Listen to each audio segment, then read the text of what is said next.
Hello my dear students, welcome to this channel. હું છું નિશાંત ગતીરા અને આ વિડીયોમાં આપણે એક જ સમ શીખવાના છીએ. સ્વાધ્યાય 3.3 ના દાખલા નંબર 2 નો ત્રીજો દાખલો. મોસ્ટ આઈએમપી દાખલો છે અને જોરદાર દાખલો છે.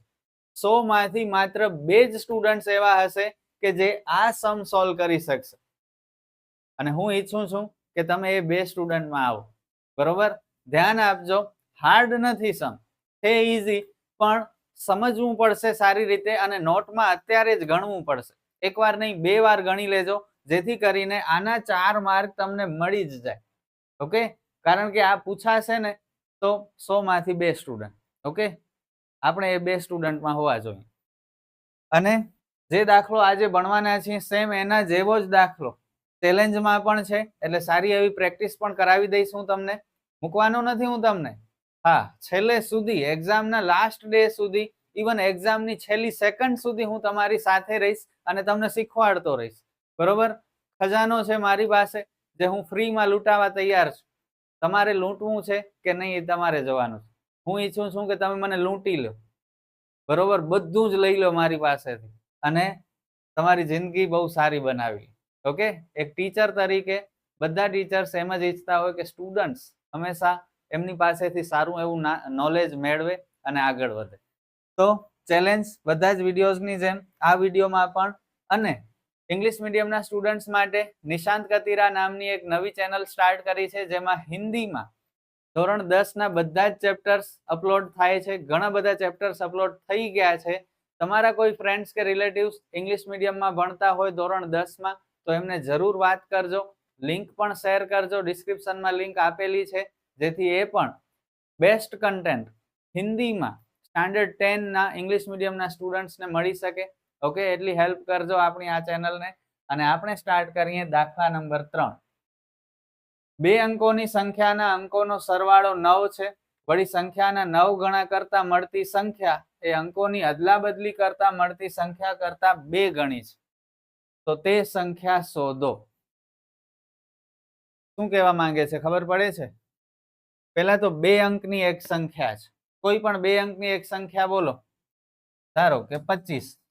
બરોબર, હવે 2 અંકની સંખ્યામાં પાછળ હોય ને તેને એકમનો અંક કહેવાય અને આગળ હોય તેને દશકનો અંક કહેવાય.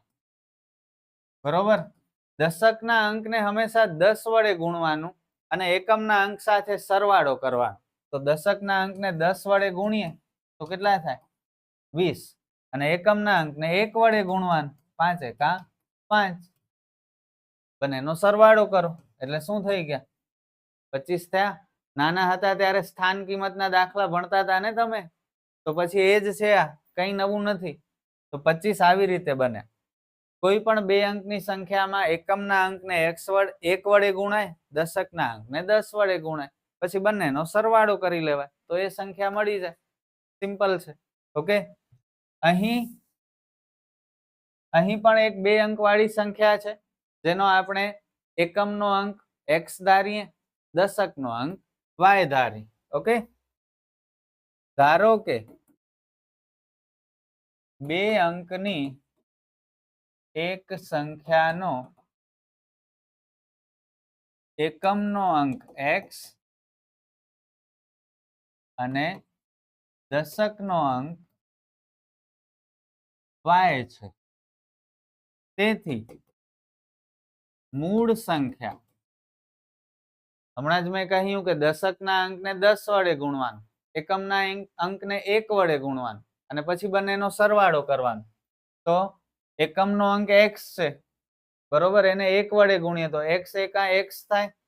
દશકના અંકનો y છે, એને 10 વડે ગુણો એટલે 10y થાય. બંનેનો સરવાળો કરી દો તો આ આપણી મૂળ સંખ્યા બની. ઓકે, જે ધારણા કરી એના ઉપરથી સંખ્યા મળી x પ્લસ 10y. હવે જુઓ શું કહે છે કે 2 અંકની સંખ્યાના અંકોનો સરવાળો 9 છે, એટલે કે આ x અને y નો સરવાળો 9 છે. 2 અંકની સંખ્યાના અંકોનો સરવાળો 9 છે, એટલે આપણને એક સમીકરણ તો મળી ગયું, x પ્લસ y બરાબર 9. આ સમીકરણ 1.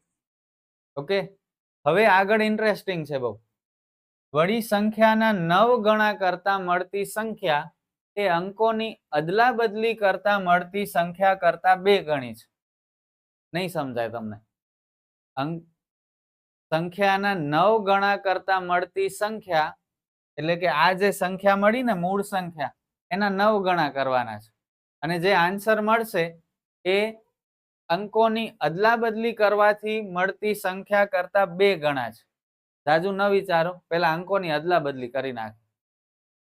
એટલે આપણે એકમનો અંક x અને દશકનો અંક y ધાર્યા હતા ને, એના બદલે હવે એકમનો અંક y અને દશકનો અંક x ધારી લઈએ. ઓકે, અંકોની અદલા બદલી કરતા એકમનો અંક y અને દશકનો અંક x થાય. તેથી નવી સંખ્યા શું બનશે? પાછું જેમ અહીં મૂળ સંખ્યા આપણે બનાવી હતી ને એવી રીતે નવી સંખ્યા બનાવવી પડશે. એકમના અંકને 1 વડે ગુણો એટલે y ને 1 વડે ગુણો એટલે y રહેશે. દશકના અંકને 10 વડે ગુણો, x ને 10 વડે ગુણો એટલે 10x અને પછી બંનેનો સરવાળો કરી નાખો. 10x + y. આ નવી સંખ્યા મળી ગઈ. ફરીથી વાંચો. સંખ્યાના 9 ગણા કરતા મળતી સંખ્યા એ અદલા બદલી કરતા મળતી સંખ્યા કરતા 2 ગણી છે. એટલે કે આ મૂળ સંખ્યા અને નવી સંખ્યાની સરખામણી કરવાની છે. બરોબર? સરખામણી જ્યારે હોય ત્યારે તમને ખ્યાલ છે વચ્ચે બરાબરની નિશાની આવશે. આ મૂળ સંખ્યાના 9 ગણા કરવાના છે તો એને 9 વડે ગુણી દો. સિમ્પલ છે. મૂળ સંખ્યાને 9 વડે ગુણશું તો જે જવાબ મળશે એ આ નવી સંખ્યાના ડબલ થશે. આનો આન્સર નવી સંખ્યાના 2 ગણા થશે. આ 2 ગણા થશે. જેની વાત થતી હોય એના સામેવાળામાં ફેરફાર કરાય. અગાઉ આપણે ઘણા સમમાં શીખ્યા. આ 2 ગણા થશે તો 2 ક્યાં આવશે? અહીં આવશે, ગુણ્યા 2. ઓકે, હવે કૌંસ ખોલી નાખો. 9x + 90y અને 2 ડામ 20x + 2 ગુણ્યા y 2y. x અને y બધા પદ બરાબરની આગળ જોઈએ.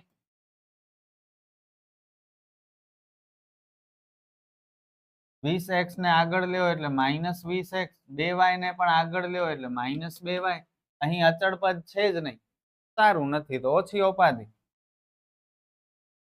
x વાળા પદ ભેગા કરો. 9x - 20x -11x, 90y - 2y plus 90 માંથી 2 બાદ કરો 88y.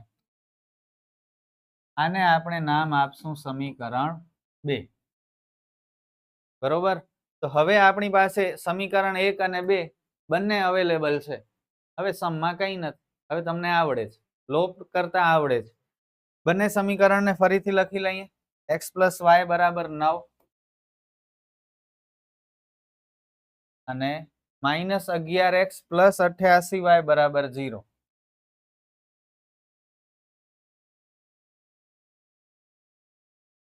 ચલો કોનો લોપ કરીએ? x નો લોપ કરીએ.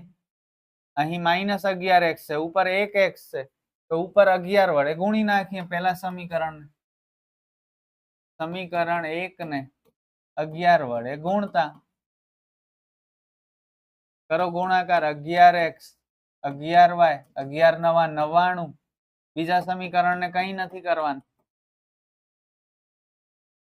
+11x - 11x ડાયરેક્ટ કટ થઈ ગયા. 11y ને 88y 99y = 99.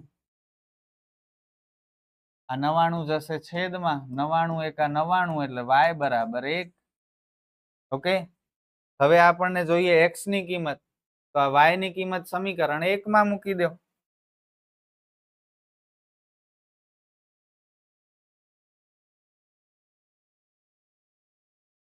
x + y = 9.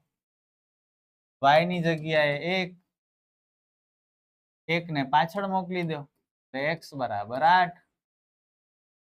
X અને વાય મળી ગયા. આપણને પૂછ્યું શું છે જુઓ, તે સંખ્યા શોધો. તે સંખ્યા એટલે આ મૂળ સંખ્યા, બરોબર. તેથી મૂળ સંખ્યા શું હતી? મૂળ સંખ્યા x પ્લસ 10y.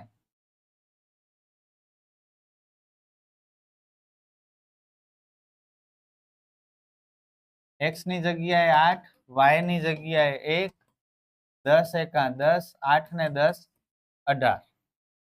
સમ પૂરો. થોડોક લેવલ વાળો સમ છે, હું પોતે એક્સેપ્ટ કરું છું, પણ મજા એની જ છે ને. વીક સ્ટુડન્ટ ને હોશિયાર સ્ટુડન્ટ વચ્ચે ખબર કેમ પડશે? આવા સમ જેને આવડશે એ ખબર પડશે કે હોશિયાર છે, અને નહીં આવડે એ ખબર પડશે કે મીડિયમ છે અથવા વીક છે.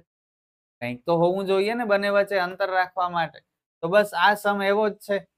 હું ઈચ્છું છું કે તમે હોશિયારમાં આવો, બરોબર. સમ 2 વખત વિડીયો જોજો, ન ખબર પડી હોય તો. અને સમ અત્યારે ને અત્યારે 2 વખત ગણવાનું પણ છે. અને બીજી એક વાત કહું, અહીં તમે એકમના અંક માટે y અને દશકના અંક માટે x ધારો ને તોય ચાલશે. ફાઇનલ આન્સર તમારો સેમ જ આવશે, એનાથી કંઈ ફરક નહીં પડે, બરોબર. ચલો, ટાઈમ છે ચેલેન્જ એક્સરસાઇઝ નો. 2 સમ જો હમણાં આપણે કર્યા ને, સેમ એ જ મેથડના 2 સમ મેં તમારા માટે એક્સ્ટ્રા આપ્યા છે, જેથી કરીને પૂરેપૂરી પ્રેક્ટિસ તમારી થઈ જાય અને કંઈ બાકી ન રહે. સ્ક્રીનશોટ લેવું હોય તો લઈ લેજો, અને અત્યારે જ સોલ્વ કરો તો, અને કમેન્ટ કરજો, બરોબર. કમેન્ટ કરવાનું ભૂલતા નહીં, મને બહુ ગમે છે તમારી કમેન્ટ્સ રીડ કરવી. લાઈક પણ આપીશું, અને આપણે ફરી મળીએ નેક્સ્ટ વિડીયોમાં, જેમાં 3.3 પૂરો કરી નાખશું. છેલ્લા 2 સમ છે. ત્યાં સુધી ગુડ બાય.